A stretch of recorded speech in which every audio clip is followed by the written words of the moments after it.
Capítulo 1088 de One Piece, la última lección.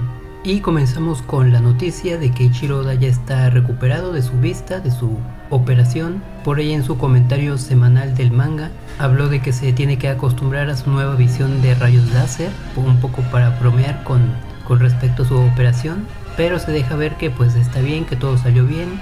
Y ojalá Oda siga bien pues por muchos años más. Y hay portada de la revista Weekly Shonen Jump con relación a One Piece, y es que tenemos a Luffy abrazando a su contraparte real, por así decirlo, a Iñaki Godoy, quien interpreta a Luffy en el live action de One Piece de Netflix, que se estrena el 31 de agosto. Y pues esta portada es para darle promoción a esto. Vemos a Luffy abrazando con una mano sobre el pecho de Iñaki Godoy, y me causa curiosidad que la mano de Luffy se está volviendo roja de los dedos hacia el brazo. No sé por qué es esto, no logro darle una interpretación. No sé si Luffy se está volviendo real, por así decirlo, al tocar a Iñaki Godoy, o si está absorbiendo el rojo de la vestimenta de Iñaki, pero la mano de Luffy se está poniendo roja. Eso no lo entendí. Y por lo demás pues no hay nada destacable. Luffy está vistiendo como siempre, sin su capa negra. Yo pensaba que la capa negra sería un atuendo que utilizaría de aquí hasta que terminara toda la historia de One Piece, pero parece que no. Espero que Luffy la retome después. Y pues Iñaki Godoy ya todo el mundo lo conoce. Yo la verdad no le tengo mucha fe a este proyecto, soy muy crítico de este proyecto. Siento que no hacía falta hacer un live action. Y aparte de eso pues están metiendo mucho la agenda progresista en este proyecto. Creo que es una falta de respeto para la franquicia de One Piece, para su historia. A pesar de que Iñaki Godoy y el elenco pues parecen buenos tipos, se llevan bien, tienen buena química, tienen buena aceptación con las personas. Pero pues esa es mi opinión al respecto. Y tenemos una portada color de Eiichiro Oda, también con temática del estudio de Netflix, de Tomorrow Studios por Netflix, que serán los encargados de llevar este proyecto de live action. Están los 5 Mugiwaras de Liz Blue, que son los que están confirmados para esta primera temporada de Netflix. Y me gustó ver otra vez a los viejos Mugiwaras de Liz Blue dibujados de la manera actual que tiene Eiichiro Oda de dibujar actualmente. Me pregunto cómo se habrá sentido Oda al tener que volver a dibujar a los Mugiwaras de esta forma, después de que han pasado muchísimos años. Y me gustó volver a verlos con sus atuendos. Por ahí me llama la atención que Usopp tiene una resortera café y no verde. Y pues detrás de ellos también hay otros personajes que son Baggy el payaso, que todos estos villanos van a salir en la adaptación de Netflix. Luego está Kobe, que por ahí también salió en un tráiler. Luego está Shanks, este no ha salido en ningún tráiler, pero se sabe el actor que lo interpreta. Luego detrás de Sanji se ve Morgan, casi no se alcanza a distinguir porque Sanji y Usopp lo tapan casi por completo, y las letras One Piece también contribuyen a tapar al personaje, pero es Morgan, se ve un poco la quijada. Y son personajes que van a salir en el live action, así que tiene sentido que sea él. Además ya se ha revelado cómo va a ser Morgan en esta adaptación, un poco desalentadora diría yo el personaje de Morgan, teniendo ya la primera fotografía de cómo será el resultado final de este villano. Luego sigue Arlong por ahí, que va a ser interpretado por un actor afroamericano. Luego está Mihawk, que no recuerdo si se reveló quién sería el actor que lo interpretaría, pero también va a estar presente en el live action.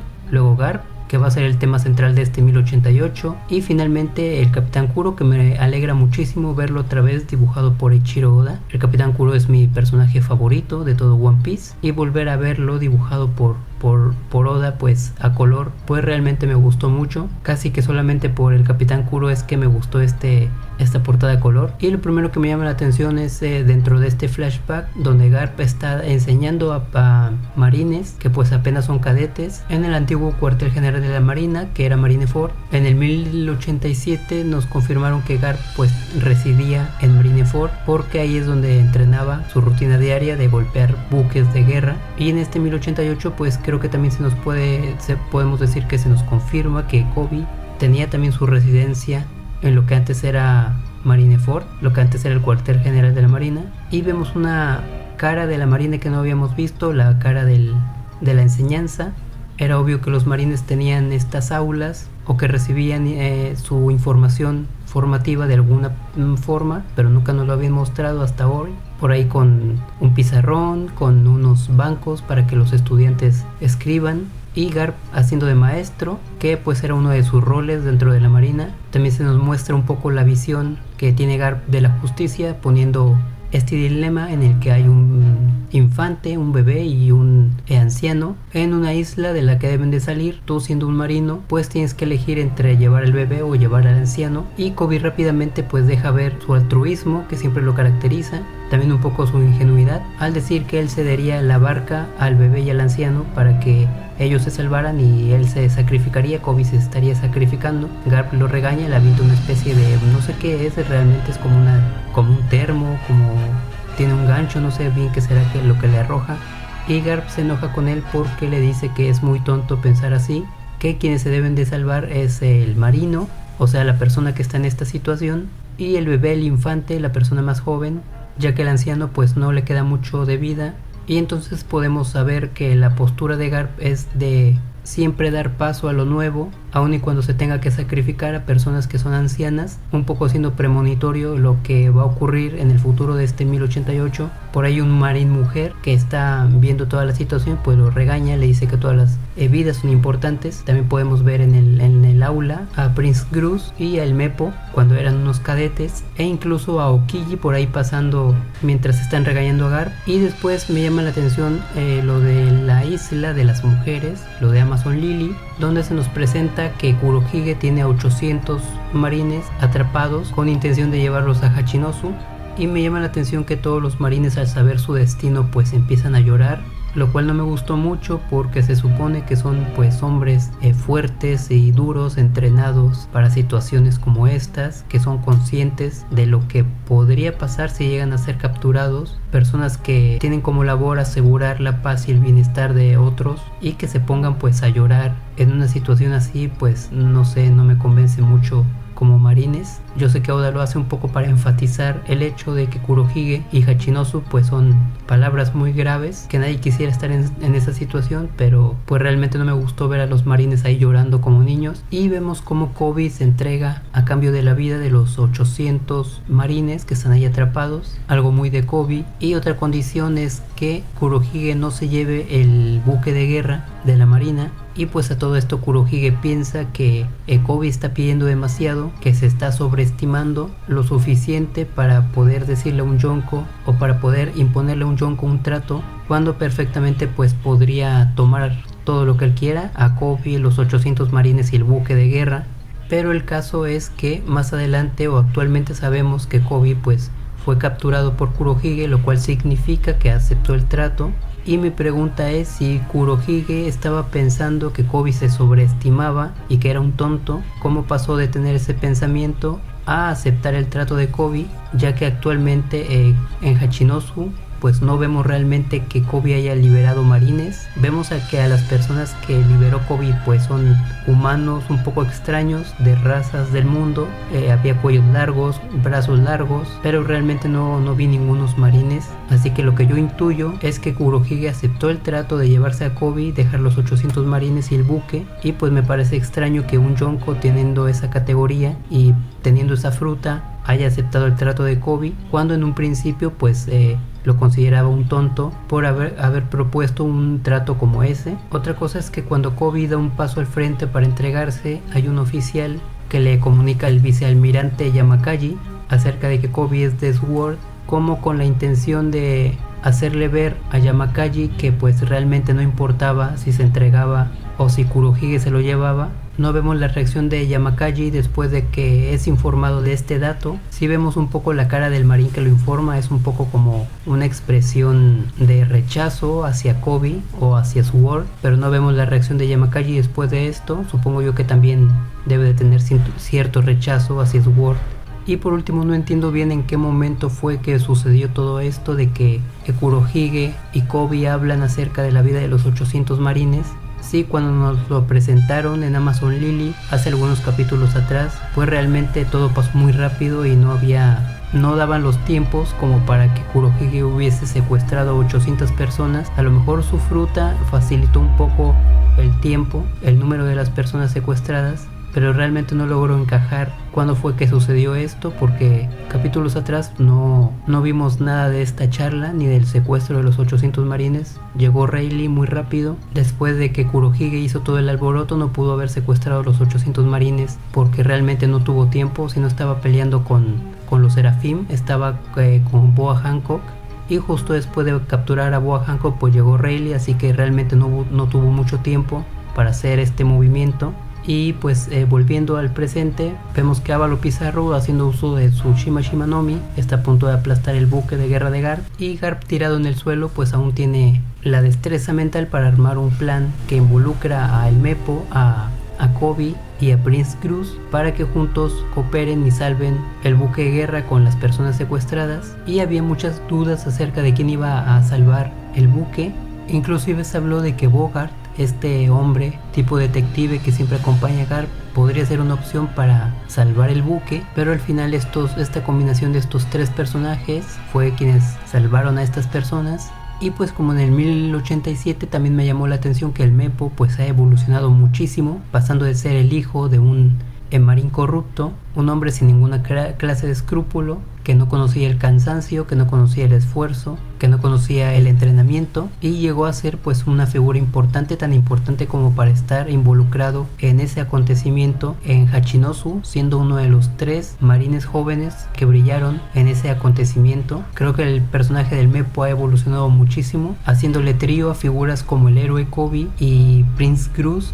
quienes competían por ser el futuro de la marina. Por ahí parte de su participación fue sacrificarse, recibiendo una bola de una bazooka. Después se ve que está totalmente bien, pero pues el Mepo ha tenido muy buen desarrollo de personaje. Y finalmente Garp se levanta del golpe que recibió de Okiji. Okiji también está de pie, y yo esperaba ver un poco más herido a Okiji, pero realmente lo vemos muy bien, y pues por ahí aprovecha su velocidad, que es enorme, para golpear a Ávalo Pizarro. Pero antes hay un detalle que es muy insignificante, que no tiene ninguna relevancia, que es que hay un hombre que es pirata de Hachinosu. Todos los piratas que están ahí tienen un arma, y este hombre, que tiene un sombrero de copa alta, pues está sosteniendo como arma una resortera. Me llamó mucho la atención porque aparte de Usopp no habíamos visto ni siquiera a los niños usar una resortera en todo One Piece, por lo menos yo no me acuerdo. Se me hizo un poco raro porque pues siendo Hachinosu un lugar en el que abundan y sobran las armas, pues este personaje decidió utilizar una resortera. Debe de ser porque es muy bueno con ella, o quizás le robaron su arma. Solamente Eiichiro Oda sabe la historia detrás de esto, y estaría bueno para un SBS que alguien preguntara por qué este tipo decidió usar una resortera. Y viene el impacto de Garp, cuyo nombre es Galaxy Divide, que significa división de galaxias, utilizando su tercer ataque, o su tercer ataque nombrado con nombre, que también hace referencia al espacio, a las galaxias, a todas estas cosas, las estrellas. Y ya podríamos decir que pues los ataques de Garp tienen esta temática, y considerando el tamaño de Hachinosu y el golpe que dio cuando llegó, creo que este Galaxy Divide es muchísimo más grande que el golpe que dio al llegar, y le da de lleno en la cara a Ávalo Pizarro. Y algo que no había pensado, que podría ser la debilidad de un usuario que coma la Shima Shima no Mi, la fruta de la isla, es que todo su cuerpo, al usuario ser la misma isla, pues toda la isla sería un punto débil al cual se podría atacar, y eso sería una desventaja muy grande para el usuario, que cualquier punto de la isla al que se decidiera atacar, pues el usuario lo resentiría. Aunque también podría existir la condición de que solamente usando Haki y atacando la isla es como se podría generar un daño, ya que vemos que Garp utiliza Haki de armadura en el puño para golpearlo. Y lo que me molestó un poco fue que este ataque no tuvo mucha repercusión sobre Ávalo Pizarro. Sí lo vemos ahí con una herida en la cabeza y quejándose por el dolor, pero yo creo que el tamaño del golpe de Garp utilizando Haki pues debió haber hecho más daño. Creo que el daño que le hizo a Ávalo Pizarro fue muy leve para lo que es Garp, la figura que representa a Garp. También a Okiji, después de un puñetazo directo, pues parece que no hay ninguna repercusión grave. E inclusive a Shiryu de la lluvia también le dio un golpe en el capítulo pasado, y también se levantó como si nada. Siento yo que está muy nerfeado Garp, y creo que el golpe de Garp debió haber pues por lo menos volado una parte de este cráneo de piedra que se encuentra en Hachinosu. Creo que Oda no quiso hacerlo porque piensa o quiere guardar este diseño de calavera para el futuro. A mí me gustaría que los Mugiwaras llegaran a Hachinosu y la tomaran como una base o la hicieran suya, y en vez de ser una base para piratas pues malos, por así decirlo, le hicieran una base para piratas soñadores que quisieran perseguir sus sueños, y todo el contexto de la isla, toda la energía o el ambiente de la isla cambiarían por completo, y a lo mejor Oda quiere conservar el diseño de la calavera para mostrarlo en el futuro. Y luego viene este momento de flashback donde Garp recuerda el entrenamiento de Koby, habla por ahí con el Meppo que le dice que todos los días después del entrenamiento de Garp, Koby tiene otro entrenamiento aparte y que esto lo deja destrozado, por lo que tiene que utilizar vendas en las manos y en los brazos. Y además de eso, Koby practica el mismo entrenamiento de Garp de golpear un buque de guerra, cosa que me sorprendió porque pensé que esto solamente Oda lo iba a dejar exclusivo para Aokiji y para Garp, pero parece que también metió a Koby en esto de golpear buques de guerra. No sé si me termina de gustar porque por una parte pues siento yo que este asunto de golpear buques era solamente de Garp y de Aokiji, que era como una especie de vínculo que tenían ellos dos, y me agradaba que se quedara así, como un asunto solamente entre dos personas, que nadie más en la marina supiera o que nadie más en la marina practicara este entrenamiento más que ellos dos. Pero por otra parte, al incluir a Koby en este entrenamiento, pues es una forma en la que Oda nos dice a nosotros como lectores que no importa que Aokiji, siendo el discípulo primero de Garp y teniendo este vínculo de los buques de guerra, haya desertado de la marina y haya traicionado a Garp, que todo esto realmente no importa porque tienen a otro aprendiz que va a sustituir el lugar de Aokiji como discípulo. Y la forma de decirnos esto de Ichiro Oda pues es mostrándonos a Koby siendo el tercer marín en practicar este entrenamiento diario, así que aún no sé si me gusta o no del todo que Koby también golpee barcos. Y luego viene este momento en el que Koby de un puñetazo literalmente destruye todo el puño, el brazo de Ávalo Pizarro, y pues Ávalo lo resiente como resintió el puño de Garp. Ahora está doblemente herido, lo que me molesta porque, como dije, Ávalo Pizarro pues al final del capítulo se muestra otra vez recuperado muy bien, siendo que recibió 2 impactos muy fuertes. Por ahí también tenemos a Prince Gruz, que se pone celoso de la fuerza de Koby, siendo que es su principal rival. Y por fin podemos ver una muestra de lo que Koby puede hacer realmente. En algún momento tenía que pasar, en algún momento se nos tenía que mostrar que Koby tenía lo suficiente para poder convertirse en un almirante, que es el sueño final de Koby. Y para eso pues en algún momento Oda tendría que mostrarnos una muestra de su poder, y es en este 1088 que lo hace, además del nombre del ataque, que es Honesty Impact, impacto honesto. Me gusta mucho que nombren los ataques porque se conoce un poco más acerca del personaje cuando estos nombran sus ataques, como Garp, que habla del espacio, de galaxias, de estrellas. Pues Koby tiene la palabra honestidad en su ataque, y con esto suponemos que todos sus ataques van a tener nombres como honor, o honestidad, responsabilidad, cosas como estas. Yo supongo que va a ser así, y pues va mucho con Koby y con su tipo de justicia.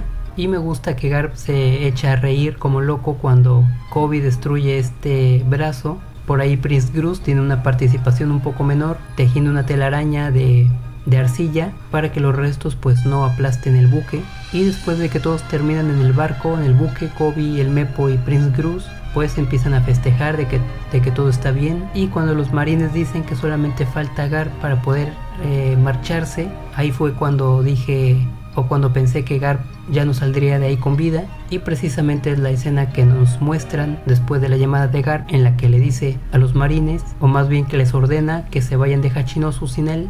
Koby se rehúsa, dice que tienen que volver, y Prince Gruz pues lo detiene un poco con la mirada, dándole a entender que pues es su decisión sacrificarse, volviendo a el flashback del inicio donde Garp pone este ejemplo del barco, del bebé y del anciano, donde lo correcto para Garp pues es abandonar al anciano, justo lo que está pasando en este momento. Todos ahí en el barco son jóvenes, y antes de cortar la llamada pues él les dice que ustedes son el futuro de la marina, refiriéndose a todos los jóvenes del buque, y cuelga. y tenemos esta impactante escena donde Garp está atravesado con un pico de hielo generado por Aokiji, lo cual nos hace un poco más odiar a este personaje.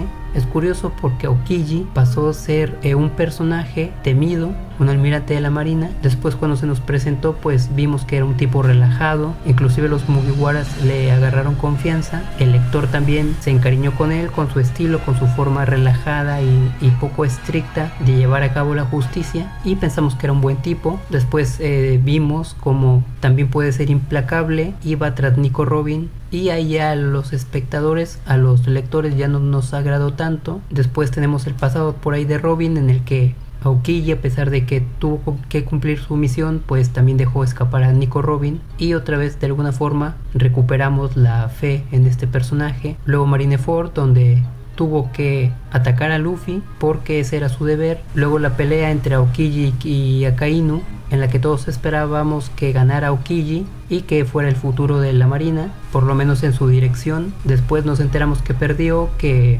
dimitió y que se unió a los piratas de Kurohige, y todo el mundo queríamos saber los motivos que lo habían llevado a esto. Los conocimos que Kusan como persona pues era más emocional de lo que pensábamos, que tomó la decisión de abandonar la marina y de unirse a Kurohige de manera voluntaria, sabiendo perfectamente lo que hacía. Luego, cuando llegó Garp, creímos que Garp lo haría entrar en razón, y ahora vemos esto. Esta escena de aquí ha sido un sub y baja de emociones y de expectativas que se tenían sobre este personaje, Aokiji Kusan. Realmente un personaje bien construido, un personaje que en este momento es odiado, y que probablemente en el futuro pues veremos un desarrollo final, una decisión final sobre este personaje.